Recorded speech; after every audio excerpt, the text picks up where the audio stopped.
What's up, fellas? Back with another video. I'm gonna be showing y'all how to collect data as a trader today, how you can use this data to the best of your ability to take more winning trades, more probable trades, and just have a more profitable system overall. What a lot of people get wrong about collecting data is just journaling. I have journaling as one of the things to do, obviously, but people will literally just journal, and not take anything away from it. You will not learn whatsoever. You will just write down why you took the trade, what happened, whatever, and you will not reflect on it at all. You will not learn a single lesson. It will not help you avoid losses, take more wins, or absolutely nothing. So when you're journaling, try to journal like you're actually like speaking to yourself and saying like, okay, I won this trade because blank happened, or I lost this trade because blank, and just need to be actually getting the most out of your journaling sessions rather than just journaling because everyone tells you to journal as a trader. So like for example, going to my journal for 2026. This is the first year where I've actually like taken my journal seriously, journaled every day, and try to learn off my journal. So my strategy is good draw on liquidity, um, clear price action, clear PA, retrace. All I need to have a strong draw on liquidity I'm trading to. Price action needs to be clear and actually moving, and we need a retrace. So when I was first journaling, what do we have?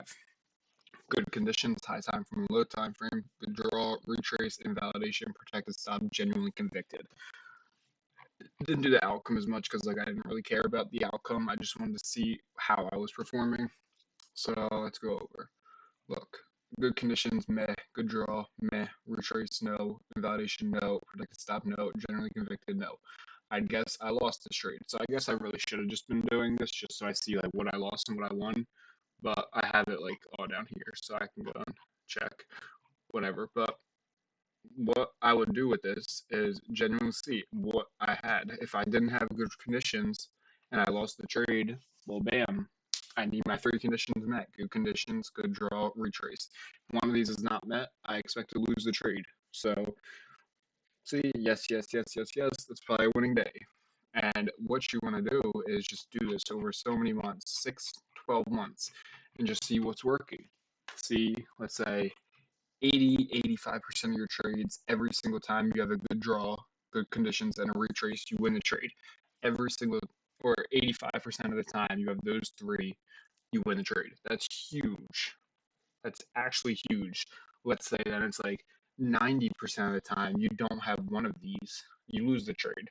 And that's also huge because then you look at that going into trading next year, you're like, okay, if I don't have a good conditions, if I don't have a good draw, if I don't have a retrace, I'm not going to take a trade because I've shown myself that 90% of the time these trades will fail and I will lose money. So collecting data this way is probably the best way you can actually see what's working and what's not, because like let's say you're an IFEG trader or something, you need good conditions, price needs to be moving. Say you need a liquidity sweep, SMT, IFEG.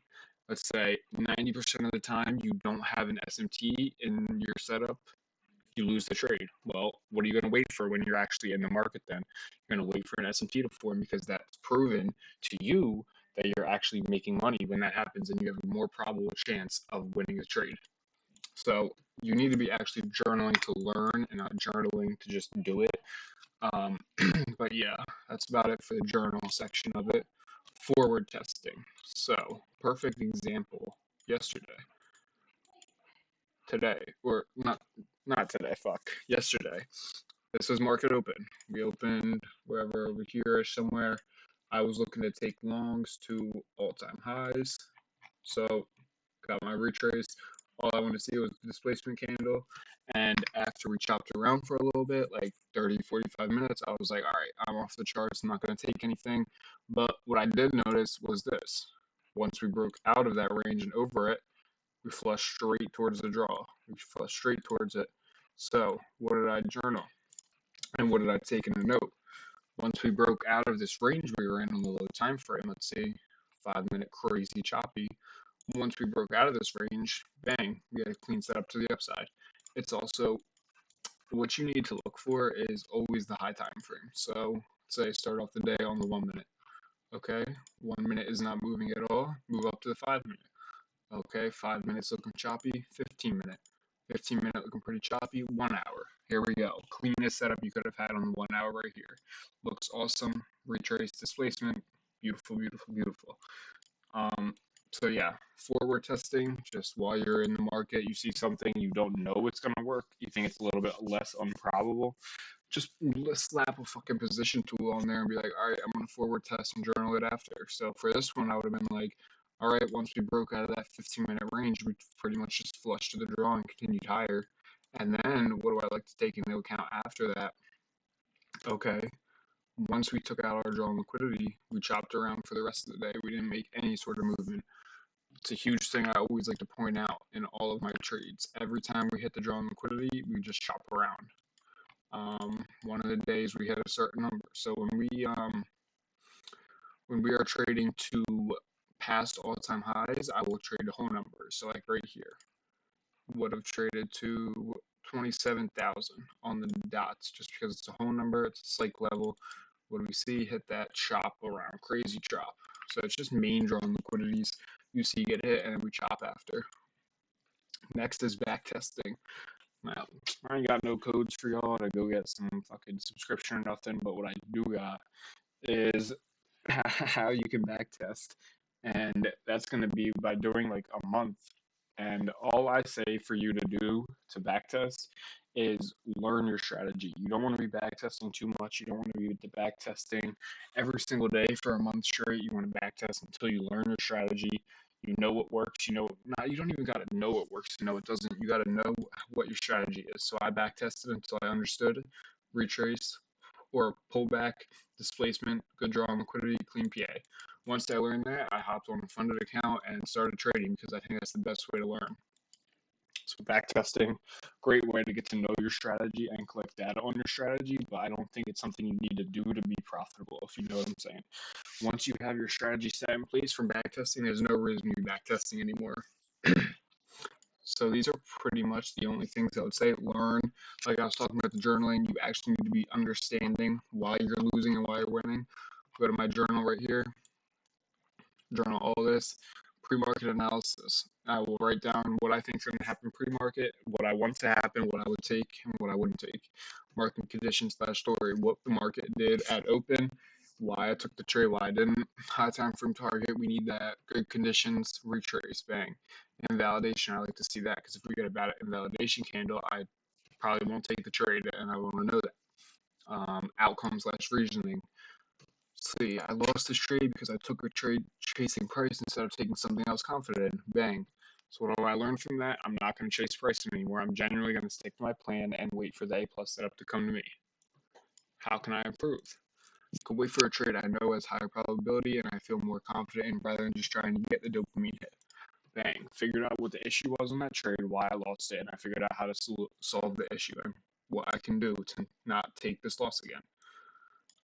Journal the emotions because I want to know if I was emotionally feeling something when I was taking the trade because if I was. So yeah, we can see all of this and then I put my trade in and then I rate the setup at the end. Bang, A through B, track my RR because I want to see how I'm doing statistically. Um, and then I do like to do weekly reflections. Personal stuff there, but not crazy, but I like to do weekly reflections, see what I did good, see what I did bad. But that's about it. Nothing crazy. Just the quick little video how you guys can actually improve as traders and actually collect data to win more trades and take less losses, which is a huge thing I think people need to realize is just how to avoid losses, especially if you're trading low RR, high win rate. You need to be avoiding losses and keeping a high win rate. But mainly just be reviewing this journal even once you did everything I said and try to figure out why you're losing. Something I like to do when I was just starting I would have all of my losing trades. Let's see if we have it.